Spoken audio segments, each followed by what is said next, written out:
Welcome to Podcast, the Business of Dentistry podcast, brought to you by Practice Plan.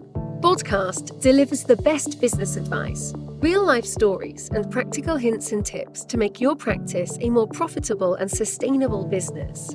And now, here's your host. Hello everybody and welcome to today's podcast. My name's Katrina James. I'm an area manager here at Practice Plan, and I am joined with the very lovely Lucie Simic, who is a communication specialist and dental consultant. Lucie, thank you very much for joining me today. Thank you, Kat. It's a pleasure to be here as always. It's always great getting together with you, and I know once we get going, there's no stopping us. No stopping us. We always have a fantastic conversation, and I know the conversation we're going to have today is going to probably evoke some really good discussion. Yes. And it is all about hormones and how hormones affect us in the workplace. Yeah.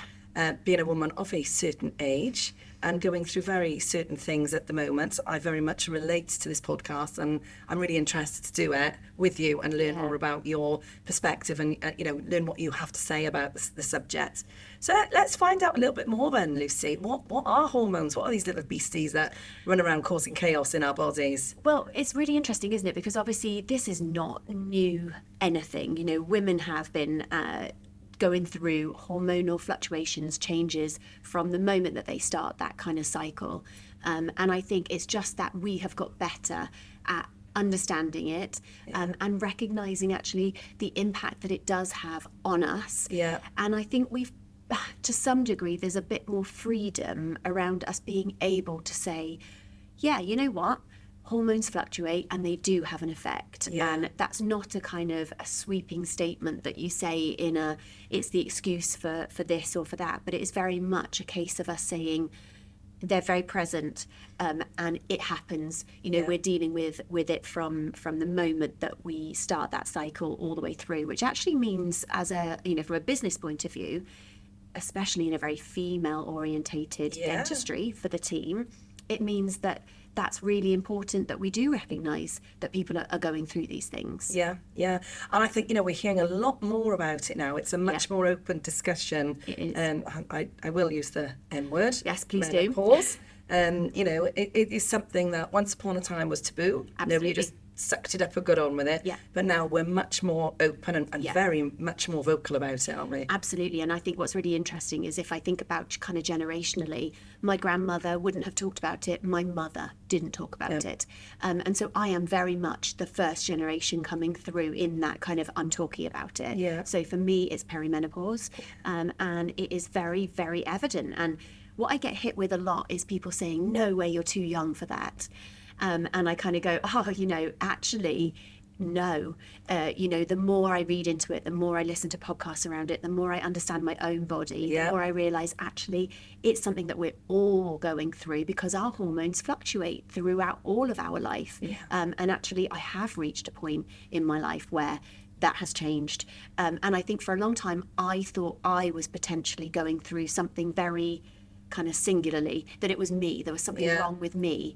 And actually, people talking about it has been the single best thing that has happened to me, because if somebody hadn't mentioned it, if Davina McCall, if Dr. Louise Newson hadn't been talking about it on podcasts and Instagram and social media and various places, bringing it to the forefront, I would have thought I was slowly going a little bit mad. Yes. I talk about a very specific case. Kat, my husband Mark, but one day I'm in the kitchen and I'm having a conversation with him. And I said, oh my gosh, look, there's that. And I couldn't pull the word.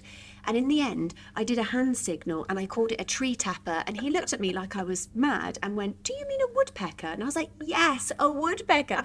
Could not get there. And it happens with everything. It's constant, this kind of bubble is what I call it effect. People talk about brain fog, but for me, it's the bubble, the looking outside in, like I'm hovering above my own self. Yeah. It's really...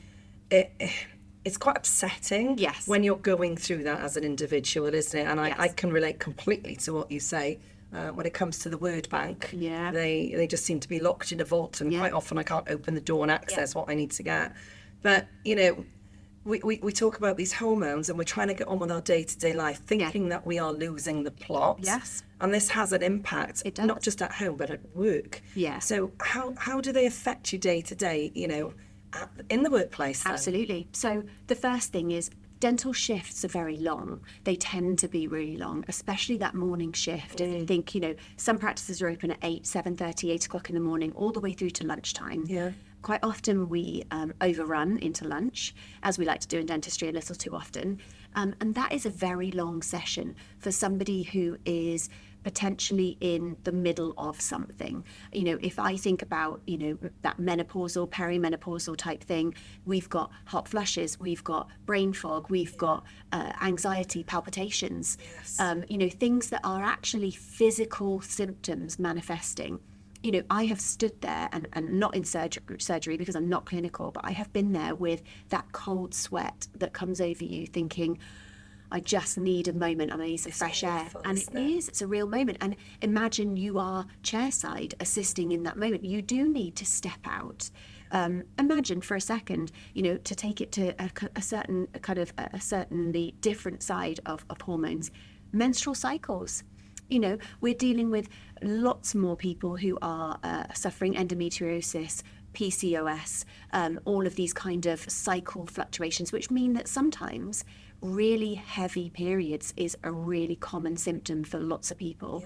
And battling that when you're working from 8 until, 1:15, there have been times when I have tied a jumper behind my, around my waist. Yes. And dental nurses in particular, dentists who are working, any female in that situation is going to be thinking, I really hope this isn't happening to me. Yeah, it's very stressful. Yeah, for them to be thinking that and having that in the back of their mind when number one should be patient in the chair or that experience. So for me, I think the workplace needs to adapt. We need to be thinking about these things. It does mean that we need to, I've talked about it a little bit and I've written an article about it, about creating gaps in the diary. Now, not gaps that cost us money in business, but gaps where staff members get a moment. If I have to run to the bathroom, if I need to make a change, if I just need a couple of minutes. Do you know what, Lucy, you're so right. I mean, when I go out visiting practices or I go for meetings, it's always people's lunch hours. Always. That they want to see us because that's their free time, as they put it. Yeah. And the reality is they need that time for themselves. They need to be taking their breaks. They need to be just for their own well-being, Absolutely. but also all these other things that need consideration. Yeah. And I think that often what you're speaking to there is somebody who is potentially, okay with their own scenario. Yeah. So you go through in this blissful, I'll call it ignorance. It's not, an ignorance in the bad sense, but in that kind of, if you don't know, you don't know. Yeah. I didn't know any of this kind of perimenopause, menopause stuff until it struck me and I went, oh my goodness, everything stacks up. This is what I'm feeling. In fact, I remember vividly being frustrated by my own mum's menopause and her wanting to open the kitchen door so that she could cool down and me thinking it's freezing. What are you talking about? I've got goosebumps. And we're all caught up in our own bubble. We are. So if you are working with people who say, oh, I tell you what, I've run a little bit late, but let's just run into a practice meeting in our lunch break. Yeah. And actually you're going through something of your own, you need to be able to hold up a card that says, I need 5. That's all it is. I just need a minute. That's a really good little tip because, it's really important that when you're at work, it's not just the effect it has on you. There's an invisible knock-on effect that your behaviour, that inadvertently, you've got no control over it, it just happens and you don't really know what's going on yourself, do you? Absolutely. But this has a ripple effect through the team and it could be having an impact elsewhere. Absolutely. If you're dealing with somebody who is potentially stressed, feeling a particular way, having symptoms, and they're not going to be able to react necessarily in the way that they might when they are level, non-symptomatic, feeling at the top of their game. So we do have to allow for this kind of moment where we recognise in ourselves. So it is incumbent on us to recognise I need 5. Yeah. But it's also really important that when somebody or a colleague spots some of the signs, that they're able to think, do you know what? I think maybe Lucy needs 5 minutes. Yeah. And it's more than I'll bring you a glass of water or I'll bring you a cup of tea, but it's, do I need a moment by myself? Do I need to go outside? Do I need whatever it might be? Yeah. And we're all kind of part of that conversation. Definitely. I mean, like you said, it's a very women orientated industry, isn't it, in dental? And it is important that there is support at work from the wider business. What things can businesses do to make sure there is support in place? So for me, it's about talking about it. I think firstly is about it being a safe space, about being able to bring some knowledge to the workplace. I think it's really important now that we do look at policies in practice for menopause and hormones, and that goes all the way through. I want to be really clear that 19-year-old girls can be having similar kind of symptoms at a different end of their cycle, and I think it's really important that it isn't that stereotypical old lady is going through the menopause, silly old, that we start to break down those stigmas and those barriers, that we talk about it. So are we having those conversations? Are we talking about it with the wider team? Are we providing enough well-being time for staff? Often, the word I hear in practice at the moment is relentless. It's relentless. It's relentless, Lucy. It's relentless. And that goes from the business owner telling me it's relentless all the way through to the reception staff telling me it's relentless.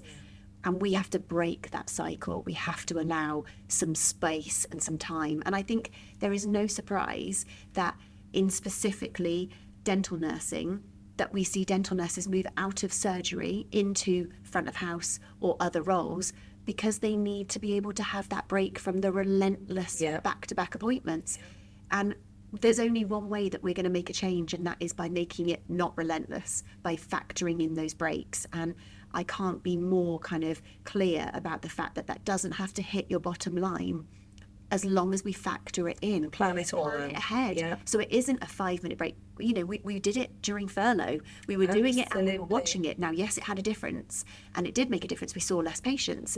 But suddenly we had to adapt and make changes. And I guess what I'm asking practice owners is, look at your day.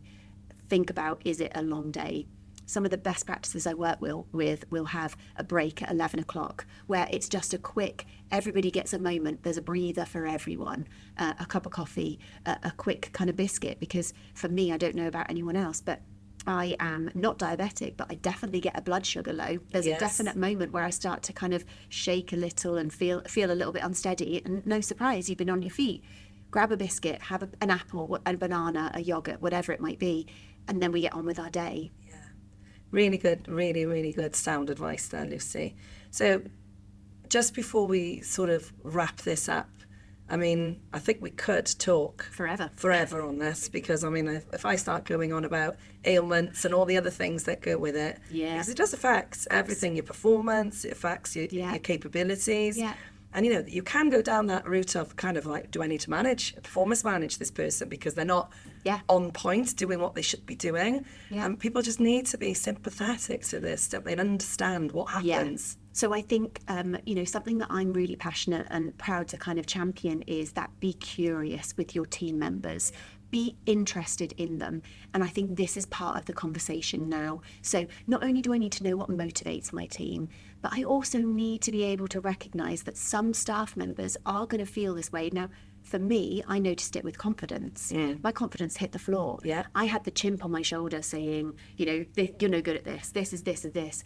And actually that played into the perimenopause. It was very definitely a hormone fluctuation. I would go through huge peaks and troughs on how I felt. And so if I've got a staff member who is coming in and feeling particularly underconfident, overwhelmed, and anxious, and starting to really show that, there's potential for them to come in and hand their notice in. That's how serious it gets. There was a moment where I looked at it and I thought, I think I would just be better doing nothing at this point, or, not to do it down any, but, going into a supermarket and stacking shelves for that kind of like, I just need a job where I know what I'm doing and nobody can judge me on how well I do it. And if you're seeing that in a staff member and they're struggling, be curious, ask them, because it might be that you are able to help them. It might be that you're the first person to talk to them about the start of something. Absolutely. Somebody just acknowledge that you're not quite yourself. Is everything 100%. okay? And it doesn't necessarily mean that because I spot it, that they are yet in a place where they recognise that it's going through that for them.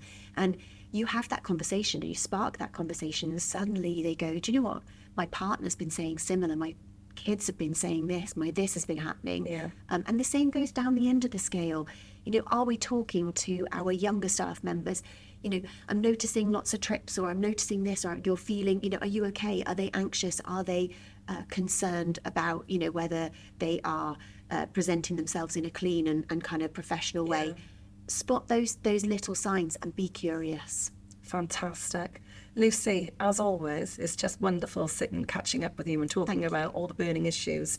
And menopause and hormones are certainly going to remain high on the agenda for years to come for all practices. Thanks very much for your time today, Lucie. It's been a pleasure. Thank you.